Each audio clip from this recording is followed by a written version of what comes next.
Hello friend, मैं फ़िरोज़ और आप देख रहे हैं आपका अपना यूट्यूब चैनल गार्डनिंग पैशन। साथियों, आज मैं आपके साथ शेयर कर रहा हूँ 10 ऐसे पौधों की जानकारी जो बहुत ज़्यादा केयर नहीं मांगते हैं और बहुत आसानी से आपके घरों में ग्रो कर जाते हैं। ये लो मेंटेनेंस प्लांट होते हैं। जैसे ये मेरा पहला पौधा है एमारेलिस लिली का, और इसमें बहुत सारे रंगों की फ्लावरिंग होती है। साथियों, ये अलग अलग रंगों में ये पौधे पाए जाते हैं और बहुत सुंदर लगते हैं। इनका ग्रोइंग पीरियड जो होता है वो गर्मियों का होता है और ये गर्मियों भर फ्लावरिंग करते रहते हैं। साथियों, इसकी रूट से बहुत सारे बेबी प्लांट निकलते रहते हैं, जिसमें रूट में नीचे बल्ब सा एक बनता है। जैसे प्याज होता है उस तरीके से इसमें बल्ब बनते रहते हैं और उन बल्ब को आप अलग करके दूसरा पौधा तैयार कर सकते हैं। इसमें बहुत ज़्यादा पानी की भी आवश्यकता नहीं होती है और आप इसको फुल सनलाइट में रखें तो ये बहुत अच्छी ग्रोथ करता है। इसको इंडोर कभी ना रखें। साथियों, इसमें अगर फर्टिलाइज़र आप वर्ष में एक बार भी दे देते हैं तो भी ये पौधा चलता रहता है, लेकिन इसमें ध्यान देना चाहिए जब बहुत ज़्यादा पौधे इस एक पॉट में निकल आए तो इनके छोटे बल्बों को निकाल देना चाहिए, क्योंकि छोटे बल्बों में जल्दी फ्लावरिंग नहीं होती है। और जब ये बल्ब एक निश्चित आकार पर आ जाते हैं तो इसमें बहुत अच्छी फ्लावरिंग होती है। इसी के साथ मेरा दूसरा पौधा है पोथोस या मनी प्लांट का। साथियों, इसमें भी बहुत सारी किस्में आती हैं। ये देखिए, मेरा मार्बल पोथोस है और इसको मैंने अभी जल्दी ही लगाया है, बहुत अच्छी ग्रोथ कर रहा है। साथियों, इस पौधे को सेमी शेड एरिया में अगर आप लगाएं तो ये बहुत अच्छी ग्रोथ करता है। बहुत ज़्यादा तेज़ धूप वाली जगह पे इसको नहीं लगाना चाहिए। जहाँ पर आधे दिन की धूप और आधे दिन की छाया रहे वहाँ पर ये पौधा बहुत अच्छी ग्रोथ करता है। ये देखिए, एक सफ़ेद और ग्रीन पत्तियों वाला भी मेरे पास मनी प्लांट है। इसके अलावा भी और 2-3 तरीके के मनी प्लांट हैं जिनको मैंने लगा रखा है। साथियों, इस पौधे में भी जो मिट्टी होती है इस गमले की, इसमें नमी बनी रहनी चाहिए। बहुत ज़्यादा पानी इसमें नहीं देना चाहिए, वरना ये पौधा ग्रोथ नहीं करता है। जब हल्की सी नमी रहती है और छाया में लगा होता है तो बहुत अच्छी ग्रोथ करता है। इसी के साथ मेरा तीसरा पौधा है डिफेनबेकिया का, जो बहुत सुंदर पौधा है। ये एक इंडोर प्लांट है और इसका ग्रोइंग पीरियड गर्मियों का होता है। इस पौधे में ध्यान रखना चाहिए, इस पौधे को बहुत ज़्यादा पानी नहीं देना चाहिए। जब इसकी मिट्टी बहुत अच्छे से, ये देखिए, इस तरीके से हो जाए, बिल्कुल सूख जाए, तभी पानी देना चाहिए। और जिस पॉट में आपने इसको लगा रखा है उस पॉट की मिट्टी भी वेल ड्रेन होनी चाहिए। इसमें बहुत सारे, ये देखिए, वैराइटीज़ आती हैं जो मैंने लगा रखी हैं। मेरे पास भी 3-4 तरह का डिफेनबेकिया का पौधा है। ये देखिए, एक ये दूसरी वैरायटी है। ठंड और बारिश में इस पौधे को बहुत ज़्यादा छाया में नहीं रखना चाहिए, इसको थोड़ा धूप भी दे देनी चाहिए।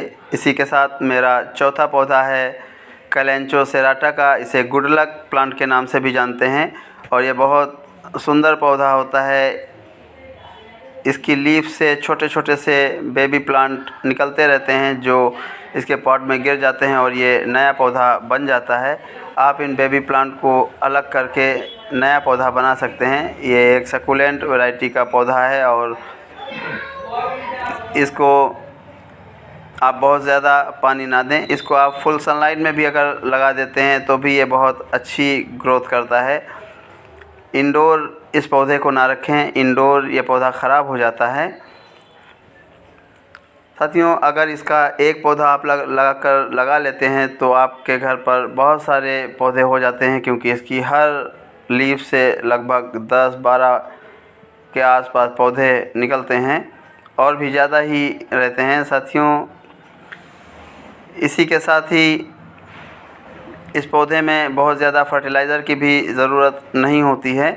साल में एक बार भी अगर आप फर्टिलाइज़र दे देते हैं तो ये पौधा आपका चलता रहता है। साथियों, इस पौधे में इसकी आप अगर कटिंग भी लगा दें तो ये कटिंग से भी चल जाता है। मेरा अगला पौधा है 5 नंबर पौधा, ये ड्रेसिना का है और इसमें भी बहुत सारी वैरायटीज़ आती हैं। अलग अलग किस्मों में ये पौधा पाया जाता है और बहुत आसानी से ग्रो हो जाता है। इसकी कटिंग अगर आप लगा देते हैं तो भी लग जाता है। ये पौधे बसंत ऋतु में बहुत अच्छी ग्रोथ करते हैं और प्रोपोगेट भी हो जाते हैं।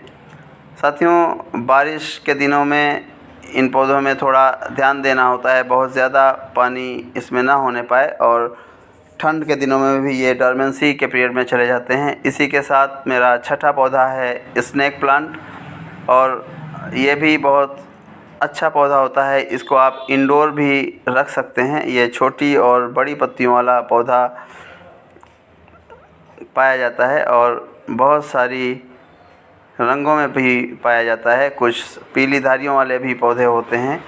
ये देखिए, मेरा छोटी पत्तियों वाला स्नेक प्लांट है और इसको मैंने एक छोटे से बाउल में लगा रखा है। कुछ पौधे मेरे फुल सनलाइट में रखे हुए हैं और कुछ को मैंने इंडोर लगा रखा है। इसकी प्रोपेगेशन की अगर बात करें तो इसकी अगर आप पत्ती को काट कर भी मिट्टी में लगा देते हैं तो ये पौधा ग्रो हो जाता है और एक नया पौधा तैयार हो जाता है। इसी के साथ ही साथियों, अगर इसमें आप कई दिनों तक पानी ना दें तो भी ये पौधा ग्रो करता रहता है। इसी के साथ मेरा 7वां पौधा है एलोवेरा का। ये एक औषधि पौधा होता है और इसको भी लगाना बहुत आसान है। अगर आपके घर पर ये एक बार पौधा लग जाता है तो नीचे से अपनी रूट के पास से नए नए पौधे निकालता रहता है, जिनको आप अलग करके बहुत आसानी से ग्रो कर सकते हैं। इस पौधे के लोग स्किन टोनर के रूप में भी इस्तेमाल करते हैं और भी कई बीमारियों में ये पौधा काम में आता है। क्योंकि ये एक जेल टाइप का इसकी पत्तियों में बहुत पाया जाता है, जिससे इसको कम पानी की आवश्यकता होती है। और इस पौधे को इंडोर कभी नहीं रखना चाहिए, हमेशा फुल सनलाइट में रखें या 4-5 घंटे की जहाँ पर धूप रहती हो ऐसी जगह रख दें और बाकी टाइम छाया रहती हो। इसी के साथ साथियों, मेरा 8वां पौधा है रोइयो का, और ये छोटी और बड़ी पत्तियों वाला पौधा पाया जाता है और बहुत आसानी से ग्रो हो जाता है। इसको आप अगर 4-5 घंटे की धूप वाली जगह पर रखते हैं तो ये पौधा बहुत आसानी से ग्रो हो जाता है। ध्यान रखना चाहिए, इसको दोपहर की बहुत तेज़ धूप में नहीं रखना चाहिए, वरना इसकी पत्तियां झुलसने लगती हैं। मई जून की गर्मी में भी इसको सेमी शेड एरिया में कर देना चाहिए, जहां पर कम धूप इसको लगे। इसी के साथ साथियों, अगर हम इसकी प्रोपेगेशन की बात करें तो इसकी रूट से बहुत सारे छोटे छोटे से पौधे निकलते रहते हैं, जिनको आप निकाल कर लगा सकते हैं और ये कटिंग से भी लग जाता है, बहुत आसानी से ग्रो हो जाता है। बिल्कुल डिफेनबेकिया की तरह अगर आप कटिंग लगा देते हैं तो ये पौधा ग्रो हो जाता है। इसी के साथ ही साथियों, इसको बहुत ज़्यादा फर्टिलाइज़र की भी ज़रूरत नहीं होती है। साथियों, ये मेरा अगला पौधा अगेव का है और ये बहुत सुंदर पौधा होता है। इसको आप बड़ी आसानी से ग्रो कर सकते हैं। ये भी कई प्रजातियों में पाया जाता है, बहुत अलग अलग किस्मों में ये पौधा पाया जाता है। इसमें आप महीनों पानी नहीं देते हैं तो भी ये पौधा ऐसे ही चलता रहता है। इसमें पीले रंग का, जब बहुत ज़्यादा मैच्योर हो जाता है पौधा तो इसमें पीले रंग के फ्लावर आते हैं। साथियों, इसी के साथ मेरा ये अगला पौधा है यूका का, और इसको आप, ये भी बहुत हार्डी प्लांट होता है। इसको आप कटिंग से भी लगा सकते हैं और इसकी रूट से नए नए बेबी प्लांट निकलते रहते हैं, उनको भी आप अलग करके इस पौधे को लगा सकते हैं। साथियों, इसमें भी बहुत ज़्यादा पानी की आवश्यकता नहीं होती है और ये फुल सनलाइट में लगने वाला पौधा है। इसको इंडोर कभी नहीं लगाना चाहिए। इसकी भी पत्तियां बहुत मोटी सी होती हैं और इसको बहुत ज़्यादा पानी की ज़रूरत नहीं होती है। अगर इसमें आप साल में एक बार भी खाद दे देते हैं तो ये पौधा चलता रहता है।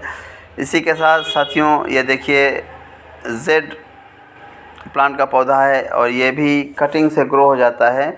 ये भी कुछ सकुलेंट टाइप का पौधा है। इसकी मोटी मोटी पत्तियों में बहुत ज़्यादा पानी होता है, इसलिए इसको भी बहुत ज़्यादा पानी की आवश्यकता नहीं होती है।